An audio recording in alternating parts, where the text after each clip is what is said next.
Hi, Sarah. Hi, Sarah. My name is Holly. Hi, Sarah. My name is April. I'm in Melbourne, Australia. I have a question about... My name's Julianne, and we live in India. I am wondering. Hi, Sarah. This is Crystal from Milwaukee, Wisconsin. Can you give me a suggestion for an especially fabulous book? Hey there, I'm Sarah Mackenzie. This is the Read-Aloud Revival, and in this short episode, I'm answering one of your questions. Hi, Sarah. This is Maria, and I am wondering if you could share your method for teaching Shakespeare in your homeschool. Thank you. Thank you for this question, Maria. So around the same time that you sent this in, our Read-Aloud Revival community director, Courtney Garrison, and I had been talking about Shakespeare and how we were teaching in our homeschools. So I invited her on so we could talk about this together. So, Court, you are teaching The Tempest in your homeschool co-op right now. Is that right? Yes. And even though we have a deep devotion to Shakespeare in our house, this is the first time that I'm teaching formally. I feel like it's been a whole new approach for me, and I'm learning things that I could only learn from being right in the middle of teaching. So what ages are the kids that are in your homeschool co-op doing The Tempest or reading We have The Tempest? a mixed age group from 4th grade to 9th grade. Oh, wow. Like a big wide span. Yeah, that's nice. Fantastic. Yeah. Okay. Yeah. So first we want to say that there are a million ways to teach Shakespeare. We are not here to teach you quote unquote, how to teach Shakespeare, all caps, right? There's not a right way to do it and a wrong way to do it. Well, there might be a wrong way to do it. We'll talk about that in a second. But what we want to do today is help you, the listener, think about your goals here so you can figure out the best way to move forward. Yeah, and so that starting with our goals was so important for me as I was planning. In our co-op, some of the kids have done Shakespeare before, and some this is their first time. And my goal was that this would not be their last time, that they would be less intimidated, maybe have a few tools for the next play, and that I wanted them to fall in love with Shakespeare. I wanted them to know that they could come back to it. And as soon as I knew what my goal was, then I could tailor what we were doing to support those goals. That's so good, because I think so often, not just with Shakespeare, but with any part of our curriculum, we kind of fall into the trap of covering the subject. We think about it like we need to cover this topic or this subject.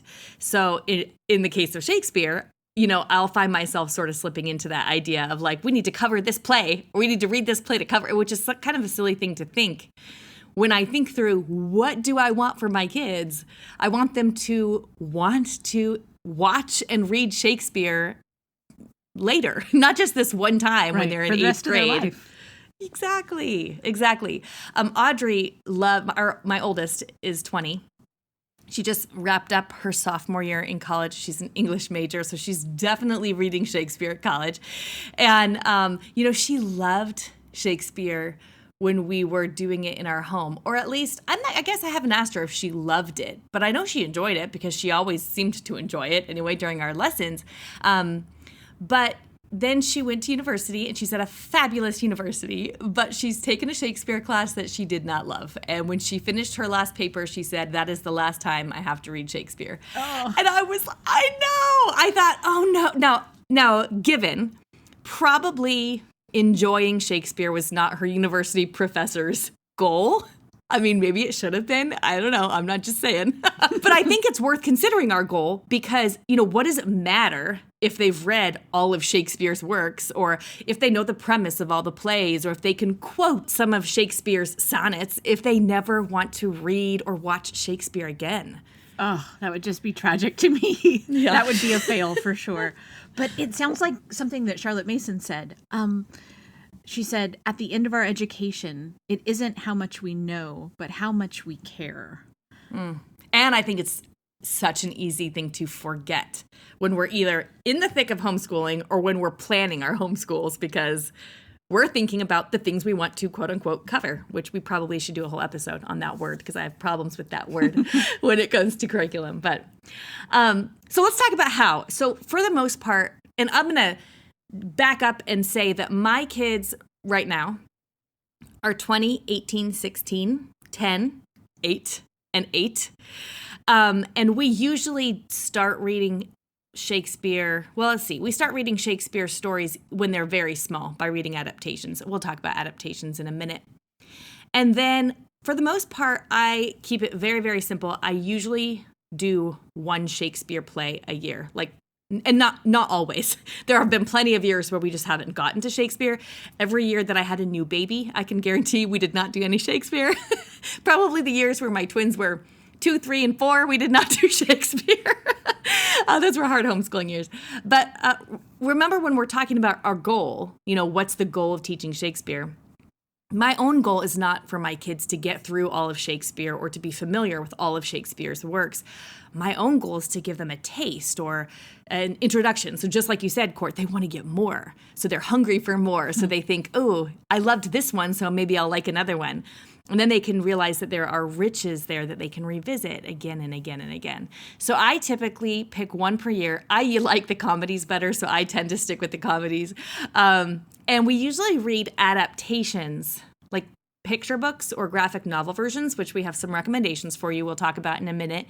But I almost always start with adaptations because to me it feels like we can enjoy the nuance of the language and even understand what the heck is happening in the play when we already know the plot line. Is that something you do too, Courtney? Yes, for us, we always start with adaptations. It feels like that's an essential part of the scaffolding if you're going to be successful in diving deep into the language.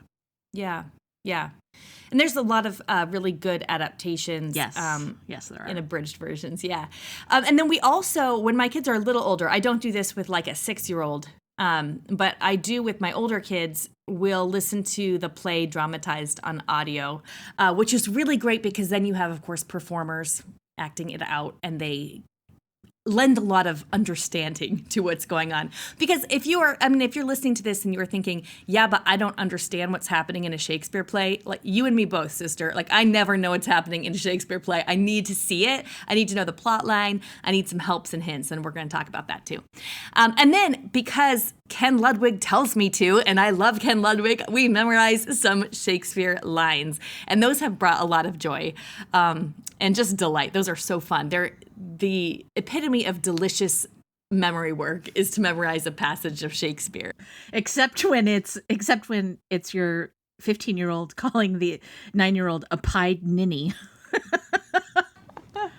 That reminds me that this is not from Shakespeare, but not that long ago, one of my 8-year-old twins grabbed his brother's book and ran from the room. And so the other one's coming down behind him. Before I could scold the first one, the second one says, "You thieving magpie."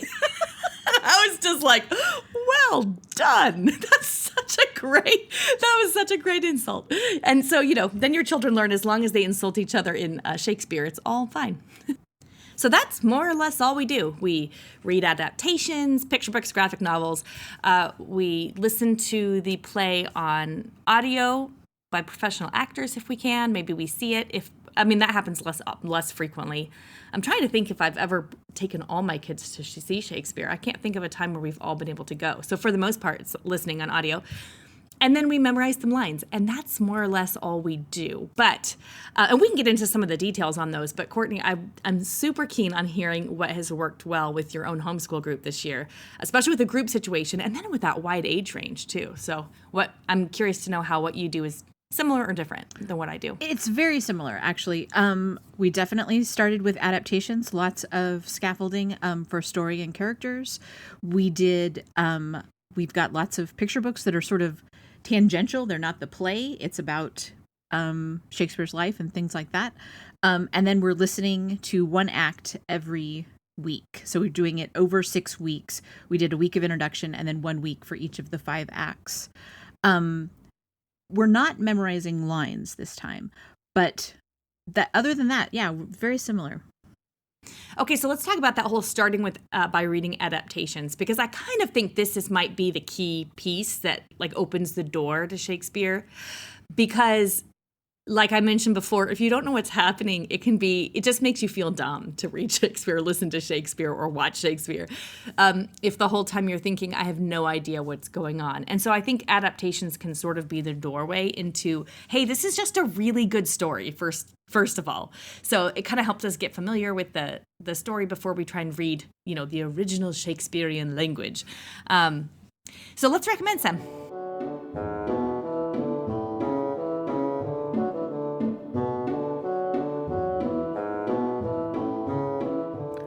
I love the books by Adam McEwen. I think that's how you say his last name. I don't really know. McKeown. I'm sorry, Adam, if I am not pronouncing that right. Those are called the Young Readers Shakespeare series. They're all illustrated, and we have this really beautiful copy of A Midsummer Night's Dream that's illustrated by Bruce Coville. And again, I don't know if I'm saying your last name right or not. It might be Coville. It's Coville. I think all of the books have different illustrators, but they are completely fully illustrated. So it's like reading a long picture book, basically. I mean, I wouldn't try and read it in one sitting, but it's like a longer picture book and just great storytelling. And one of the things I really appreciate is that the author, Adam, he blends Shakespeare's actual lines with the modern retelling. So you get some of that delicious language and you get what is going on in the story. Yeah, we really like those too. And like you said, the illustrations are top notch, and they do what the best picture books do, I think, which is like draw you back again and again. And so, like you said, they're a little bit long to read all in one sitting, but they're really good for dipping back into. And so kids, after you've read them, kids will have them and be just poring over a couple of spreads and, really like kind of immersing themselves in the story. Yeah, that's really good. Worth owning, I think, because then they can, revisit them as often as they want to. So we also really like Leon Garfield's Shakespeare stories. So this one is not illustrated. It's just a collection of retellings of Shakespeare stories that's longer text, but they make really great read-alouds. It's been a little while since I've read any from this particular volume, but if I remember right, I read The Taming of the Shrew to my kids from this book, and I might have done some editing on the fly. So I'm just throwing that out there in case you get this book and think, how am I supposed to read this aloud to my kids? There's some stuff in it. That's something that happens in Shakespeare's plays. There's some stuff in it. And so you can edit on the fly if you're reading aloud. I mean, I remember thinking it wasn't difficult to do. If there's particular language or like a scene or a line that you'd rather not read, then you get to be the boss. So you can do that, ad lib as necessary. Yeah. Leon Garfield also wrote the Shakespeare Animated Tales, which is an old BBC series of cartoons. I didn't know that. Of 12 plays. And they're kind of hard to find. Your library might have them. Our library has one copy, and so you have to wait a very long time, but then you get it, and it's yours for 3 weeks. But you can also find individual episodes online, and they're really good. Okay. I'll have to check those out. I'll have to see if I can track them down. Usually my first stop when I'm introducing my kids to a new play is the Usborne Complete Shakespeare. Do you have that one, Courtney? We don't. Okay. I really like this one. It's short enough. They're fairly short. They're very illustrated, just like all of those Usborne classics tend to be. And I can't remember how many are in the Usborne Complete Shakespeare. Well, if it's complete, then maybe all of them, now that I'm saying that out loud. That's probably why they put it in the title. But I do tend to go there first. So if I'm going to introduce my kids to As You Like It or Much Ado About Nothing, and usually I get them mixed up and can't quite remember, like, which one was the story that... So I really like to read them too. Also, and we should mention this, one of the reasons that adaptations and picture book versions, illustrated versions, are so useful is because there are a lot of characters in Shakespeare's plays, and it can be really easy to get them mixed up. I remember one of the first times that I read A Midsummer Night's Dream to my kids, and it was like, now who is in love with who? And that changes depending on what act you're in. And so it was sort of really helpful to have a visual cue, like, oh, that's right, that's this voice. Especially if you're listening to the audio, you can be like, that's, any different number of characters' voices. So, well, those sorts of mix-ups are often plot points too. So yeah. Yes, the confusion is baked in. That's true. It's true. Then there's another set I got last year. I think it was last year. Maybe it was the year before. I actually got this boxed set at Costco, and it's Shakespeare stories by William Matthews. They're like chapter book style, simpler language and illustrations. I think they're meant maybe for kids to read to themselves, but I've read a couple aloud to my kids. They're illustrated. Gosh, I can't remember if they're illustrated by Quentin Blake or if they just look like his style. But they kind of like if you're thinking of like Roald Dahl covers, they're illustrated in a very similar style. I don't think it is Quentin Blake now that I'm imagining him in my head, but that same kind of style. And they're like short. So if you were gonna do A Midsummer Night's Dream or As You Like It or Taming of the Shrew or whatever you're going to do, you could just pick one and get really familiar with the story by reading it maybe in the Usborne version and this chapter book version or whatever. Yeah, I love having a few different choices so that we can compare. I mean, just immediately you start making connections and seeing where things are similar and where they're different, and how different editors and illustrators have taken the same story in a slightly different way. Yeah. We really love the Marcia Williams graphic novels, Mr. William Shakespeare's Plays and Bravo, Mr. William Shakespeare. They're actually also available under slightly different titles in previous editions. So the titles are kind of iffy. If it looks like Shakespeare and it's Marcia Williams, go ahead and get it. These are graphic novels, so they're not great for reading aloud, but they are good for reading next to on the couch. They're really big books, so you can like spread them out, and they are full of those visual cues where you can kind of get hints about what's happening in the action of the play from the illustrations. Like in Romeo and Juliet, all of the Capulets were yellow and all of the Montagues were red. So you can remember who, is Mercutio, which side is he on? I can't remember. Well, is he wearing red or yellow? So it makes very easy. And again, like I feel like this kind of book, the graphic novel style that is better read together, next to each other. If you are reading another adaptation out loud, this is another offering you can give your child that is like it.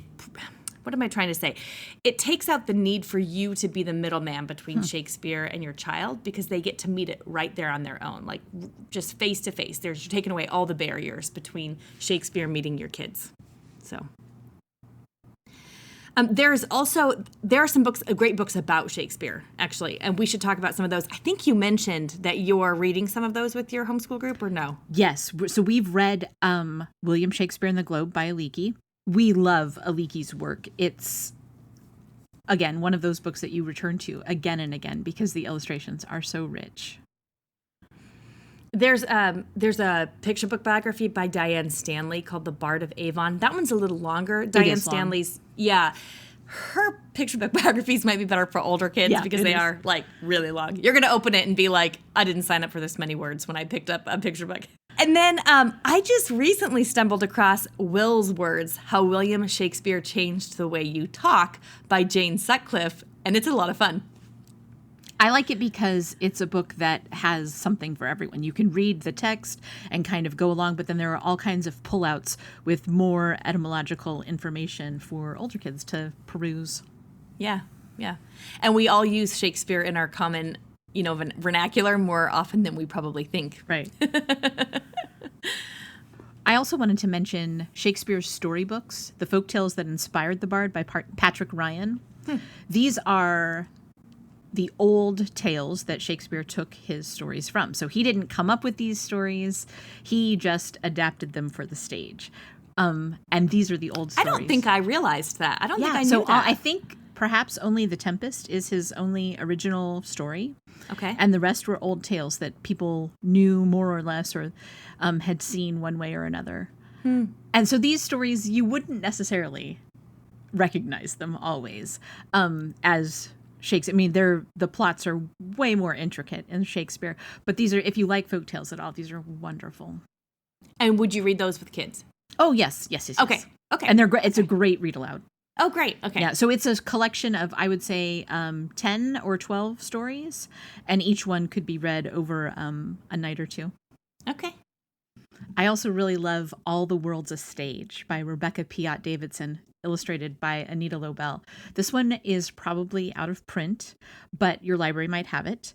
And it's not for the text that I like this. It's a picture book in rhyming text, which is not my favorite. But Anita Lobel's illustrations are just stunning. On one page, you get plot and character and storyline all wrapped up, and it's just genius. And it's one of those things that once you see it, you're just like, oh yes, this is perfect. It has been a lot. I have that book on my shelf at home, but it has been a long time since I've looked at it, so I'm gonna have to go look at it now with those words of yours in mind about the illustrations in particular.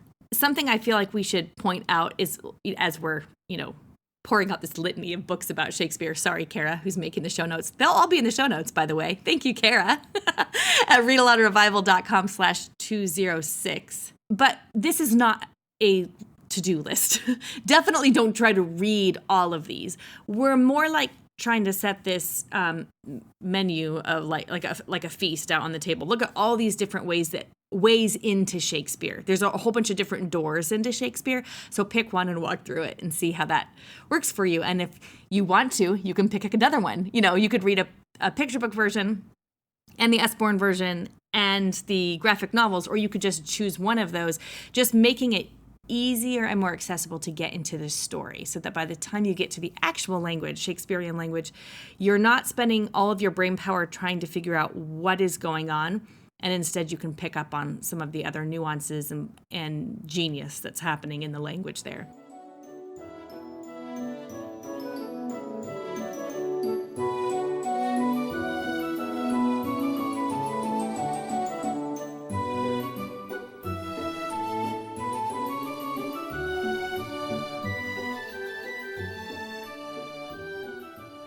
So that's kind of the second step, right, is to listen to real Shakespeare. And I think you mentioned, Courtney, that you follow along with the Folger versions, right? Yes, I love the Folger because they are inexpensive and they are easy to find, and because they have a page of facing text. So all of the text of the play is on the right-hand side, and on the left-hand side are definitions of obscure or archaic words. And that just makes it really easy to follow along and to not have to be flipping somewhere else. I also love that they include the full character name. So we're reading The Tempest, and instead of Pro and Mur for Prospero and Miranda, it says their whole name. And so it's just one more way that it makes it a little bit easier to keep who's who straight. Yeah. Yeah. I think Ken Ludwig is the one that turned me on to the Folger series because he really recommended them. And it is for that facing page thing, because when you're reading, it happens to me like every fourth line when I'm reading Shakespeare, where I say, I do not know what that word means. Or a lot of times the words were just used in a completely different way, so they mean something different than you think. And that facing page that tells you this is what it means in this particular context is so helpful. And again, it's another way to remove the barrier between yourself or your child and Shakespeare. Yeah, and it's not necessary to know what every word means. You can let the flow of the scene sort of keep happening, even if a word sounds unfamiliar or you don't exactly understand the context. You don't need, it's there and you can check, but you don't have to. I check if I checked every time, you would have to stop the recording and start again, and it would just be laborious. And so I do check because there are some things that I can do quickly, and it really caught my attention for some reason. But a lot of times I just let the language flow over me and not worry so much if I'm not catching every single word. That's so good, because also one of the things about really good language coming in through our children's ears is that they don't need to understand all of it in order every single time without missing anything. Sometimes we'll get questions from parents who say, my kids walk out of the room and come back in, or someone ran to the bathroom, so I'm always pausing the story. Sometimes we'll pause it. Like if one of my kids says, pause it, I have to go use the bathroom. But if they just walked out of the room to go get a drawing book and came back, I don't worry too much about what they missed when they missed that 1 minute. They're getting so much in just the overall story and the overall language. And like you said, having that really good language, that beautiful Shakespearean language, just sort of flowing over them. And because we're not expecting that this is the only time they're going to encounter the Tempest, we don't have to worry about them getting it all, squeezing all the juice out of it, right? Right. So while we're reading along, we listen to an audio production, as you said. Audio adds so much because, like every good audiobook, there's a tiny bit of music in between scenes. There's different actors have different accents. There's just a few little cues that give you one more way to make it a little bit easier. And so we're using the Archangel audio production. We got that from the library, and it's a really nice addition. Jennifer Ely, now I don't know if I'm saying her name right, from Pride and Prejudice. It's Lizzie from the BBC. Yes. She's From Miranda. the Pride and Prejudice, shall we say. The only. No, she's Miranda, and she's an excellent actor. So That's really so good. Okay, I'll have to check that one out. So what else do you do when you're doing Shakespeare?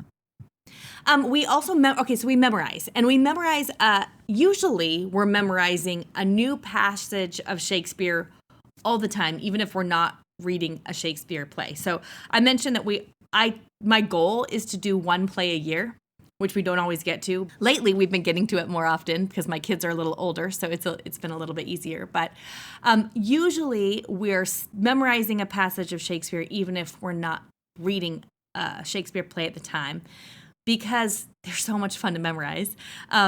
My favorite resource for this is Ken Ludwig's book, How to Teach Your Children Shakespeare. In that book, he really paints a picture it really kind of makes you want to memorize Shakespeare with your kids because he invites you into this playful experience with the language. And he also explains what's happening and why this particular scene in the story is so powerful, things that you might not have seen on your own, which is my favorite. Ken is my favorite kind of genius because he is so knowledgeable. He's really an expert, and yet he's so humble and inviting and excited and passionate that you can't help but get excited and passionate about what he is excited and passionate about. We've had him here on the podcast a few times. You can look for his name in your podcast app to find episodes with him here at Read-Aloud Revival. We'll put some of those in the show notes. But he teaches you how to memorize the passages from Shakespeare, and he even gives some suggested snippets. One of the things that's been really fun is that even though we haven't memorized like a boatload of these or anything, we've only really memorized a handful of passages. My 16-year-old, who I haven't actually worked on his Shakespeare memory work, he hasn't been a part of our morning time memory work time in a while. Our younger kids were learning I Know a Place Where the Wild Time Blows, and he walked into the room. I don't think it was that one, actually. I think it was a different passage. Now, it might have been Captain of Our Fairy Band, Helena is here at hand. And he walked in and he recited the whole thing. And you could see on his face, as he was reciting the lines, like this surprise and delight. Like, I didn't even know that was in there anymore. It's still there. Yeah, it was really fun.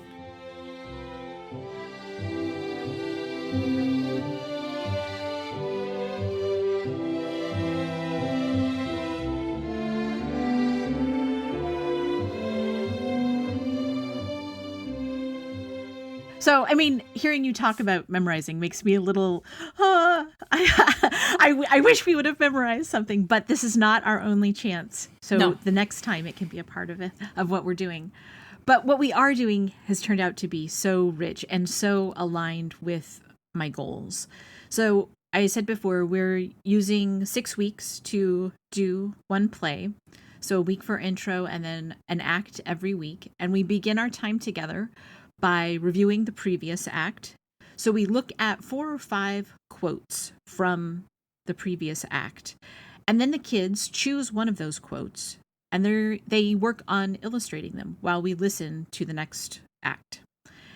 This is called drawn notes, and it's a practice that was developed by my mom. I love this. Okay.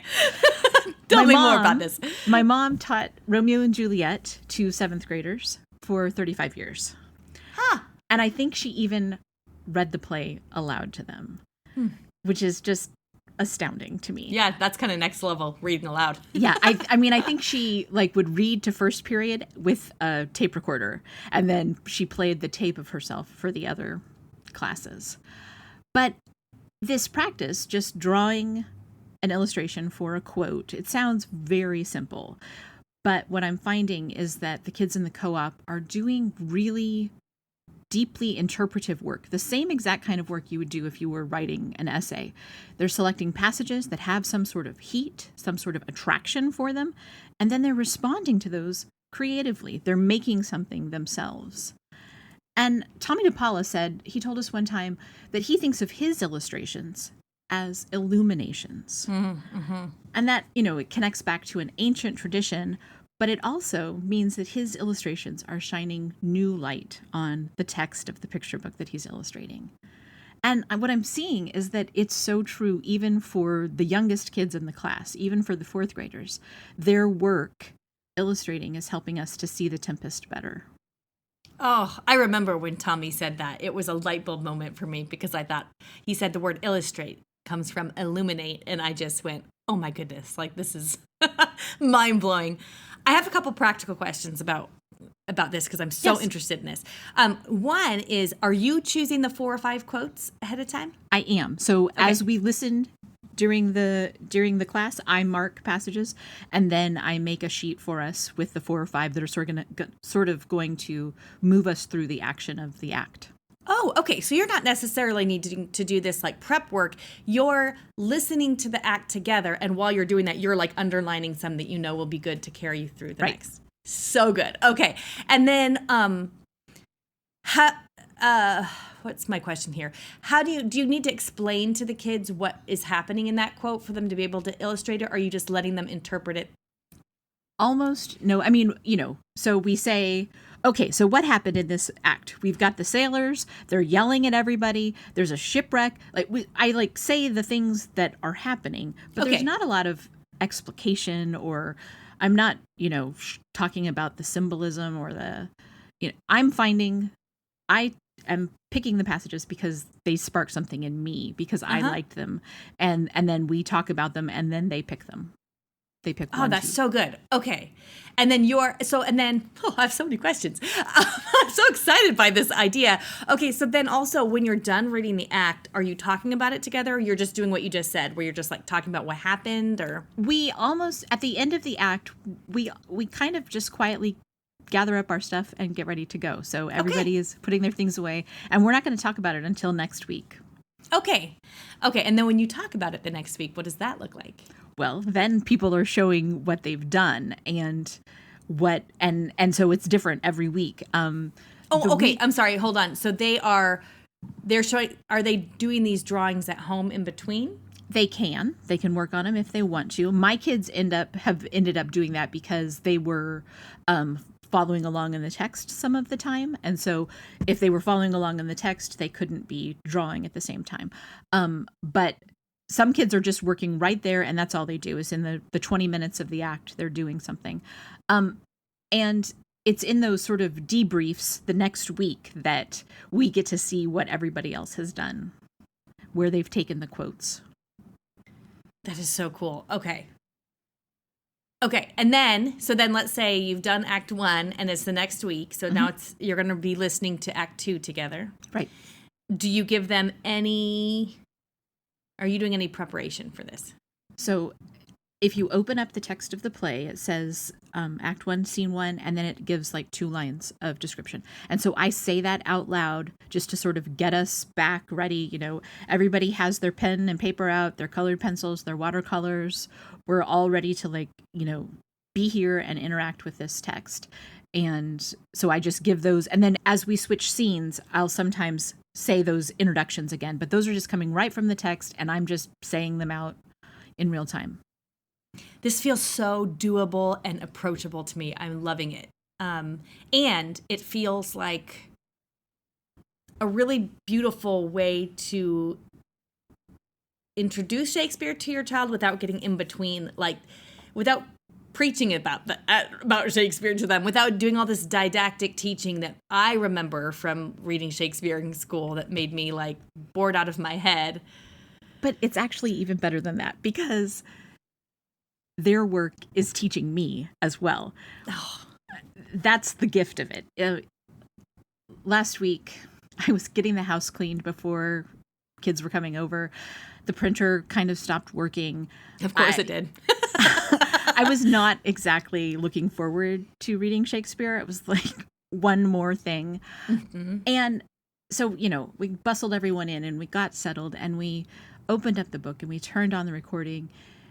And there was this buzz in the room, like the whole room was full of people doing work, and I looked around and let the language flow over me like we talked, and it did something to me. I mean, I was different at the end of co-op. I felt better after spending 25 minutes with Shakespeare and with these kids doing work than I did at the beginning. This just feels like, oh gosh, it feels like really good learning on so many levels.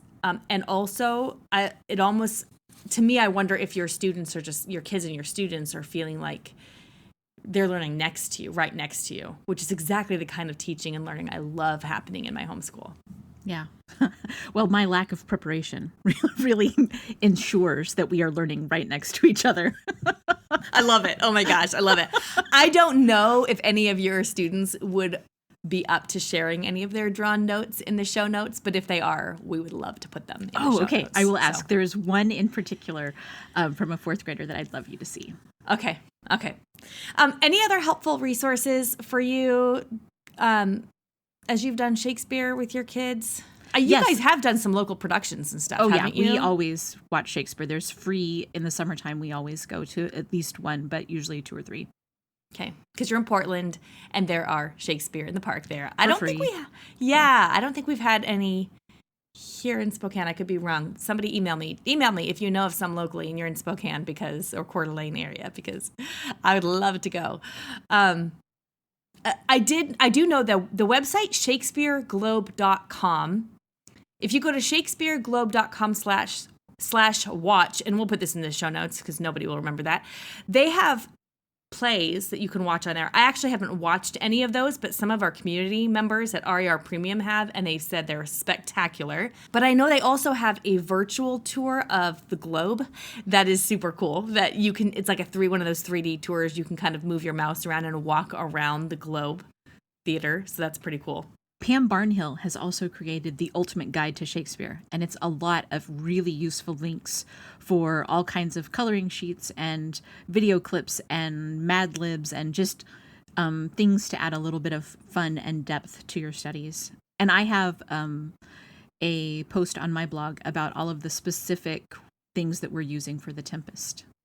Excellent. Okay, we'll put both of those resources in the show notes as well. So again, if you're listening and you're wanting those links, that's at readaloudrevival.com/206. Okay, so we said earlier that there are a million ways to do this, and there's not really a wrong way to do it. And then I said, haha, there's one wrong way. And it's mostly because I'm a little rubbed the wrong way that my poor college-age daughter does not love the Bard as much as she did when I was done with her.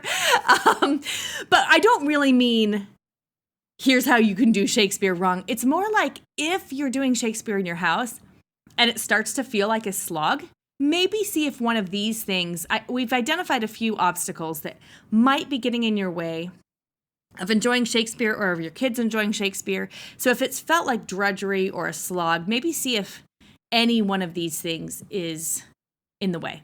The first thing that comes to mind for me is just trying to do too many. And I really think this is where, with all apologies to this university professor who will never listen to this podcast, I'm sure, but I will feel bad if she does, or he does. I think it's a man.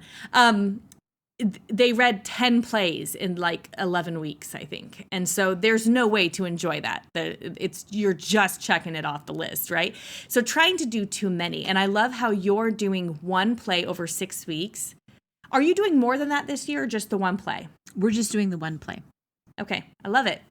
And remember this idea of we don't want to give our kids, we don't need to stuff our kids full of all of the Shakespeare before they leave our home, because if they love Shakespeare, they'll want to go watch it for themselves or read it for themselves later down the line. Or 6 years after they graduate, they'll be in a city where there's Shakespeare in a park and they'll want to watch it because it won't feel like this intimidating drudgery that it might have felt like otherwise.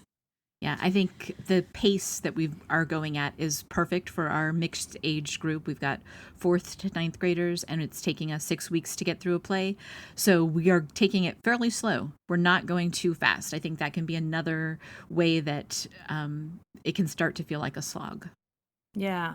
Okay. So trying to do too many, trying to do too fast. If you're feeling like things are getting a little sloggy in your Shakespeare homeschool, see if one of those might be getting in the way. Another goes back to what you were saying about letting the language flow over you, which is when we try to, like squeeze everything out of it, like trying to squeeze all the juice from this thing. I think we find ourselves doing that in our homeschools a lot, where we think, I need to make sure my kids this is how the language that usually shows up as. I want to make sure they don't miss anything. I want to make sure there are no gaps. I want to make sure that they notice everything important about this book or this topic, whether it's in literature or science or history or whatever it is. It's a kind of a stressful way to do school, to feel like we can't miss anything. We've got to squeeze everything out. And it doesn't invite us into this sort of relaxed, leisurely, open way of learning. What you're describing, having this, all the co-op kids sort of bustle in, and probably everyone's talking about what's going on and what happened last week since they were here, and and then everyone kind of settles down, and you remember what happened in the last act, and you read a couple sentences at the beginning of the next act and listen, and then everyone is either following along in their text or drawing. And this feels like there's so much breath around that. It feels really good to me. Yeah, it's been really good. It's been a very good first teaching experience of Shakespeare for me. Yeah. And hopefully not first, but not only learning experience for the kids. Yeah. And then I think another thing too is exactly what you said at the very top in your goal, which is, we forget that this is just a first encounter. So if you're doing it right, Court, this is not the only time that the kids will encounter the tempest. So you don't have to make sure you squeeze everything out of it, and you don't have to make sure that they understand everything that's happening in the story, because it's just a first encounter. Right. Are there any other things that could be roadblocks? The only other thing I can think of, there's a couple more, I guess. One is, I think sometimes we forget that Shakespeare wrote plays, so he meant for them to be performed and watched. I don't imagine that he foresaw that all these people would be reading his plays in books in the future. And so remembering that can be helpful, because sometimes we might feel like, well, if we didn't read the play, but we just went to the Shakespeare in the park, was that Shakespeare? Yeah, that's exactly how Shakespeare meant for it to be enjoyed. Yeah, and audiobooks count and picture books count. And then, I said earlier that I prefer the comedies, and I have a hunch that is not what you prefer. Am I right? Wrong? I don't know what would ever give you that idea.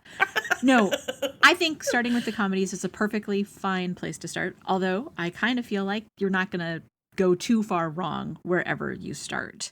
Because, the tragedies have sword fights and rivalries and ghosts and poison, and what's not to love? This is true. And if you want to get especially, young kids like really excited about a story, sword fights, rivalries, ghosts, and poison might be the way in. Yeah. Yeah.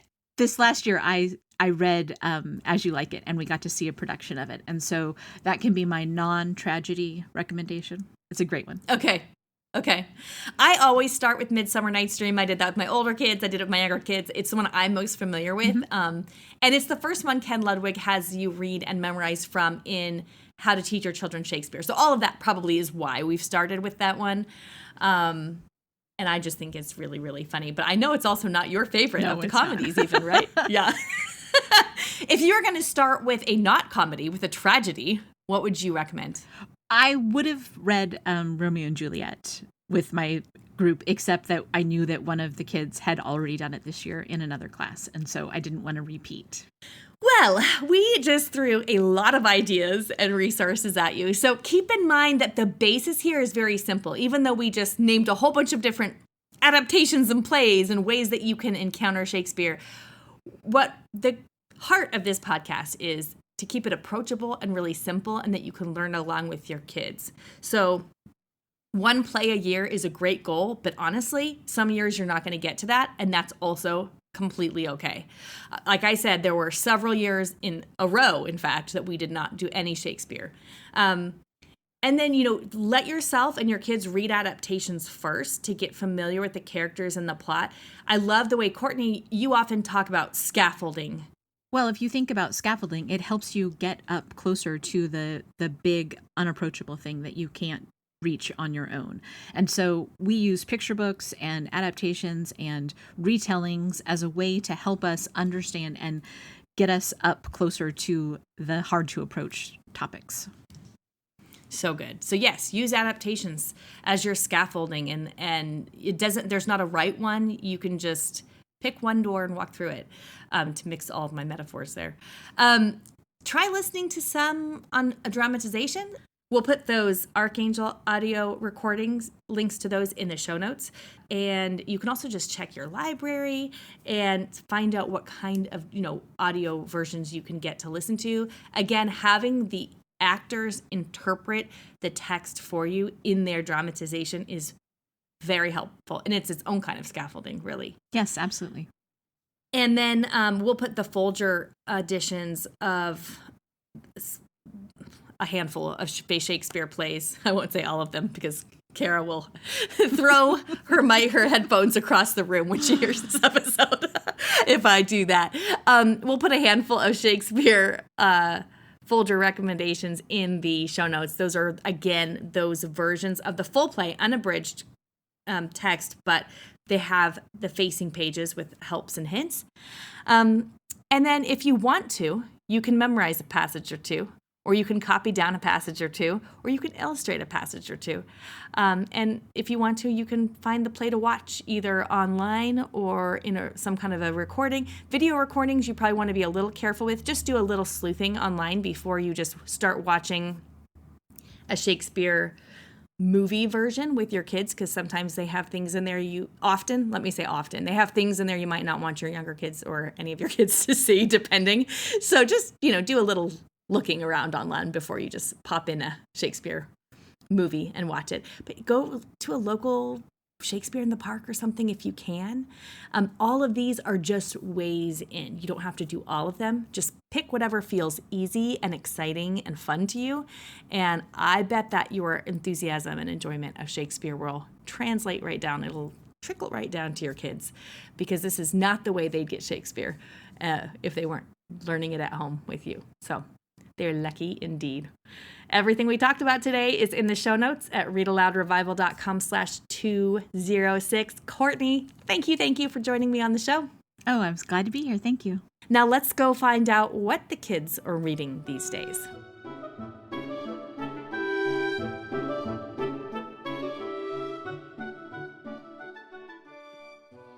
Hi, my name is Joshua. I'm 5. I live in Bend, Oregon. And what's your favorite book? The Lion, Witch, and the Wardrobe. And why is that your favorite book?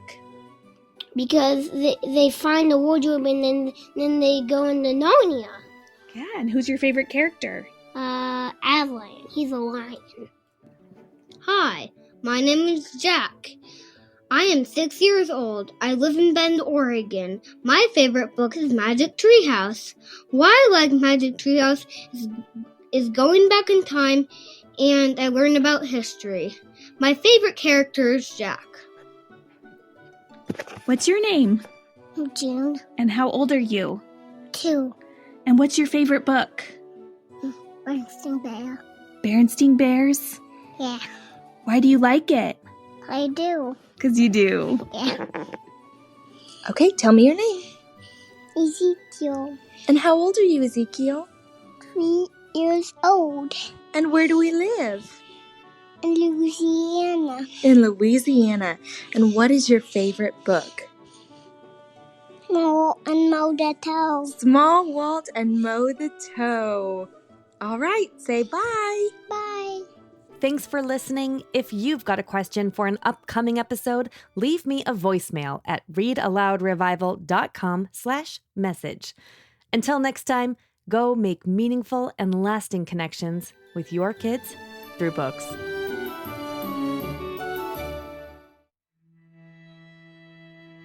So many of us feel overwhelmed in our homeschool. There's a lot to do, and it feels like every child needs something a little different. The good news is, you are the best person on the planet to help your kids learn and grow, and home is the best place to fall in love with books.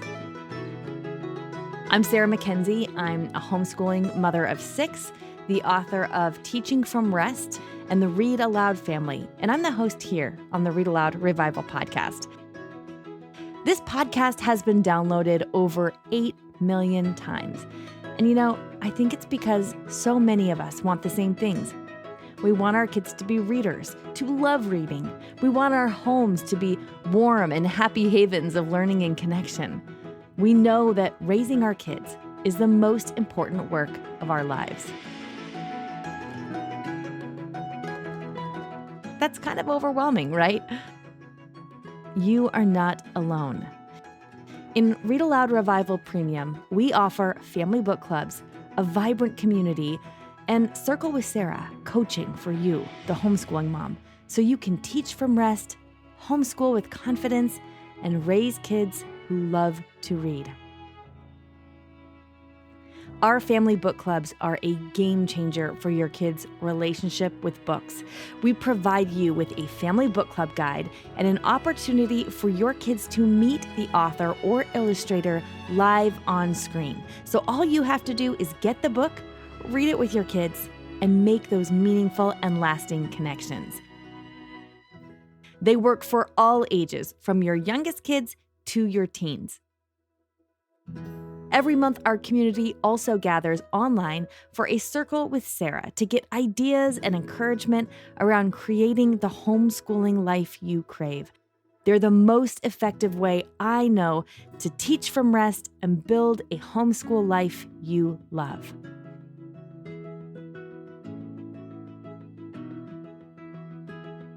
We want to help your kids fall in love with books, and we want to help you fall in love with homeschooling. Join us today at RARpremium.com.